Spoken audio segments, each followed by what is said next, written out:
Time management and question selection ये बहुत ही important चीज होता है जब भी आप कोई भी इंजीनियरिंग एग्जाम दे रहे हो। तो आज इंजीनियरिंग मैथमेटिक्स 2 के बारे में बताऊंगा कि क्वेश्चन नंबर 1 से लेकर 6 तक में आपको क्वेश्चन सिलेक्शन किस बेसिस पे करना है और टाइम मैनेजमेंट भी कैसे करना है। तो सबसे इंपॉर्टेंट चीज ये है कि आप कौन सा क्वेश्चन सेलेक्ट करके उसको अटेम्प्ट कब करें, ये भी एक इंपॉर्टेंट चीज हो जाता है। जैसे कि एग्जाम्पल अगर समझ लेते हैं, जैसे क्वेश्चन नंबर 1 में ABCD 4 क्वेश्चन है।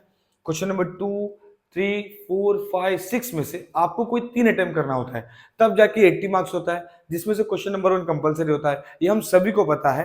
अब मैं क्या करूंगा, अब मैं आपको बताता हूँ कि आपको टाइम को कैसे डिवाइड करना है। जैसे कि एग्जाम्पल एग्जाम्पल अब हमको पता है कि 180 मिनट्स का आपका पेपर है, 180 मिनट्स का, ओके। एंड आपको 4 क्वेश्चन सॉल्व करने हैं। कितने क्वेश्चन सॉल्व करने हैं? 4।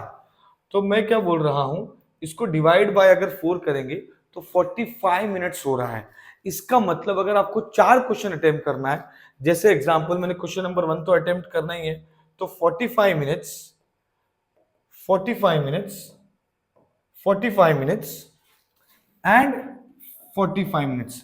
तो ऐसे 4 क्वेश्चन आप 45 मिनट्स में 4 पार्ट में डिवाइड कर सकते हैं। अब सबसे इंपॉर्टेंट चीज इसमें ये है कि कभी कभी ऐसा होता है कि 5 मिनट जो है ऊपर नीचे हो जाता है। तो अगर मैं हर एक क्वेश्चन का 5 मिनट भी निकाल दूं तो भी आप एक पर्टिकुलर क्वेश्चन को 10 मिनट एंड 20 मिनट्स दे सकते हैं। ऐसा आप हर एक में कर सकते हैं। और यहां पर आप 10 मिनट्स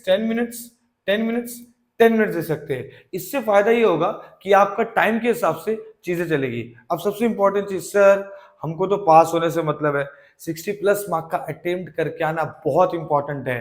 तो टॉपिक्स जो है ना वो ऑलरेडी हमको पता है कि हमें क्या क्या पढ़ना है। अब यहाँ पर ये चीज इंपॉर्टेंट है कि क्वेश्चन सिलेक्शन कैसे करें। बिकॉज क्या होता है, नॉर्मली हमारा टाइम पे ध्यान कम रहता है, हमारा ध्यान रहता है कि भाई क्वेश्चन पेपर पहले कैसा आएगा। और होता क्या मालूम है, जब भी एग्जामिनेशन सेल की बात करेंगे ना, तो आप जहां पे बैठते हैं एग्जाम देने के लिए, तो पेपर सबसे पहले आपको फ्रेंड को मिलेगा, ठीक है, अगर आप पीछे बैठे हो, या आपको भी मिल सकता है। क्या होता है, उनके रिएक्शन पे हमारा रिएक्शन डिपेंड करता है कि भाई वो क्या रिएक्ट कर रहा है और हम उसके बेस पे क्या रिएक्शन देंगे। अगर उसने वहां से इशारा कर दिया या उसने बोल दिया अरे हार्ड पेपर है, तो हम भी डर जाते हैं। ऐसा बिल्कुल भी नहीं करना है। उसने क्या पढ़ा है और आपने क्या पढ़ा है, ये दो डिफरेंट चीज है। अगर आपने पहले ही आपके दिमाग में मन बना ले कि पेपर टफ है, तो पेपर टफ ही लगेगा। अगर आपने पहले समझ गया कि भाई मुझे पता है कि मुझे क्या आता है और मैं पेपर अटेम्प्ट करके आऊंगा और मैं पेपर लिख के आऊंगा, तो ये डिफरेंट सिनेरियो क्रिएट करेगा थ्रू आउट द 3 आवर्स। तो दूसरा क्या कर रहा है और दूसरे को क्या लग रहा है, पेपर हार्ड लग रहा है या इजी लग रहा है, उससे मैटर नहीं करता। आपका प्रिपरेशन ये बताएगा कि आप कितना इजीली उसको कर सकते हैं। ऐसा हो सकता है कि आपको पेपर आ रहा है, फिर भी दूसरे के रिएक्शन की वजह से आपको पेपर टफ लगने लगेगा। इसीलिए सबसे इंपॉर्टेंट चीज है, believe in yourself and never ever give up, कि आपको पता है कि आपको क्या लिखना है और क्या क्या टॉपिक पढ़ा है। अब हमको पता है यार, इसमें ना 4-5 टॉपिक तो ऐसे हैं कि जो आप पढ़ लोगे ना इजीली पास हो जाओगे। Method of variation of perimeter, Runge Kutta fourth order, फिर उसके बाद ट्रेपेजॉइडल रूल, उसके बाद हमने पढ़ा है कि एग्जैक्ट नॉन एग्जैक्ट के सम, फिर पर्टिकुलर इंटीग्रल के सम्स। ऐसे ऐसा तो नहीं कि कुछ पढ़ा नहीं है, पढ़ के तो गया है। अगर वही चीज एकदम अच्छे से करके जाओगे 7-8 टॉपिक्स, तो भी आप पास हो सकते हो। सबसे इंपॉर्टेंट चीज है कि आप क्या सोचते हो, बहुत मैटर करता है।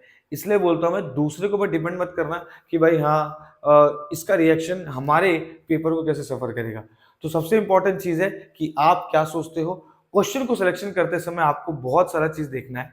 अभी होता है क्या, मैं उन बच्चों की बात करता हूँ जिन बच्चों को एवरेज स्टूडेंट्स है, ओके, जिनको सब आता है वो तो करेंगे, क्वेश्चन नंबर 1 से स्टार्ट करके सब करेंगे, फिर 2 सेलेक्ट करेंगे। उसमें से भी अगर आपको सपोज क्वेश्चन नंबर 5 में आपको ए आ रहा है, फिर सी आ रहा है, और 4 में आपको ए आ रहा है, बी आ रहा है, तो obviously you will go for question number 5। तो ये सब तो हम सबको पता है कि भाई जिसमें ज्यादा मार्क्स मिल रहा है वो मैं करूंगा। लेकिन सबसे इंपॉर्टेंट चीज ये है, अगर आपको ऐसा लगता है कि भाई मुझे मार्क्स पहले इकट्ठा करना है, मेरा पूरा एनर्जी है ना स्टार्टिंग में एकदम हम लोग ये रहते हैं, तो मुझे उस हिसाब से करना है, तो आपको करना क्या है कि आप, जैसे एग्जांपल मैंने क्वेश्चन नंबर 2 सेलेक्ट कर लिया। अब 2 सेलेक्ट कर लिया, मुझे पता है क्वेश्चन नंबर 2 का ए बी सी मुझे तीनों आ रहा है, तो सबसे पहले मैं यही अटेम्प्ट करूंगा। क्यों अटेम्प्ट करूंगा सबसे पहले, उसका रीजन है, सपोज मैंने अटेम्प्ट किया तीनों, मुझे 20 मार्क्स पूरे मिल रहे हैं, तो जब यही पेपर एग्जामिनर चेक करेगा तो सबसे पहले देखेगा भाई इसने क्वेश्चन नंबर 2 से स्टार्ट किया है और तीनों क्वेश्चन राइट किया है, ठीक है। और अगर आपने 20 मार्क वहीं पर आ गया ना, तो एग्जामिनर भी जो चेक करता है ना, उस हिसाब से सोचता है कि भाई चलो अभी तो इसको 12 मार्क्स देना, क्योंकि कोई आपको फेल नहीं करना चाहता, सब पास ही करना चाहते हैं, लेकिन आप लिखोगे नहीं तो क्या होगा। तो इसीलिए अगर आपने सपोज क्वेश्चन नंबर 2 पूरा लिख दिया, फिर आपने क्वेश्चन नंबर 5 अटेम्प्ट कर लिया, ओके, आपको ये पता है कि मेरे को बहुत अच्छे से आता है, ठीक है। या फिर आपने ऐसा किया, क्वेश्चन नंबर 2 का 2 सम, क्वेश्चन नंबर 5 का 2 सम, क्वेश्चन नंबर 4 का 2 सम, आपको एकदम अच्छे से आता है, आप सबसे पहले उसको लिख लो, ओके। उससे क्या फायदा होगा, उससे आपके मार्क्स, ऐसा आपका इमेज बनेगा जब पेपर चेक होगा कि भाई इसका ये 6 और 6 क्लियर हो गया, इसका ये 8 और 8 क्लियर हो गया, ऐसे करके ऑटोमेटिकली आपने लास्ट में एंड में अगर आपने प्रॉपर से पेपर नहीं भी लिखा होगा ना, तो भी आपको मार्क्स मिलेगा। तो बोलते हैं ना, first impression is last impression, ऐसा वाला हो जाता है। इसीलिए अगर सपोज ऐसा नहीं है कि क्वेश्चन नंबर 1 अटेम्प्ट नहीं करोगे, क्वेश्चन नंबर 1 अटेम्प्ट कर रहे हो, 3 आ रहा है, पर 3 परफेक्ट आ रहा है ना बेटा, मार्क्स इकट्ठा करो, इमेज अपना है ना, जो एग्जामिनर जो चेक करेगा ऐसा बनाना कि स्टार्टिंग से सोच ले कि ये पास हो रहा है। ये आपका प्लानिंग होना चाहिए। और जब भी क्वेश्चन सेलेक्ट करोगे तो सोच समझ के सेलेक्ट करना कि अच्छे से आ रहा है कि नहीं आ रहा है, क्योंकि आपको पता है आपने क्या पढ़ा है। आई होप आपको समझ में आया मैंने क्या बोला, टाइम मैनेजमेंट कैसे करना है, कि आपको हर क्वेश्चन को 40 मिनट्स देना है, तो 40 40 40 40, एक क्वेश्चन को 10 मिनट भी दिया ना, काम हो जाएगा। अब उसमें करना क्या है कि आपको घड़ी लेके जाना है और 1.5 घंटे में 2 क्वेश्चन होना चाहिए और 1.5 घंटे में 2 क्वेश्चन होना चाहिए, ये आपका टारगेट होना चाहिए थ्रू आउट द पेपर। तो सबसे इंपॉर्टेंट चीज मैंने आपको बता दिया है, time management and question selection, ये आपको करना है, बिकॉज आपको पता है कि क्या करना है, आपको पता है कि आपको क्या आता है। अब आ जाते हैं सबसे इंपॉर्टेंट चीज में, एक चीज आपको करना है, वो हमेशा करना है, वो ये है कि जब भी आप कोई सम स्टार्ट करेंगे तो उसको एंड करना है, आधा आधा करके मत आओ, एंड करके आओ। और मैं जब भी एग्जामिनेशन हॉल में जाऊंगा तो बाहर 60 मार्क्स का अटेम्प्ट करके ही आऊंगा, 60 मार्क का अटेम्प्ट किया तो ही पास होऊंगा।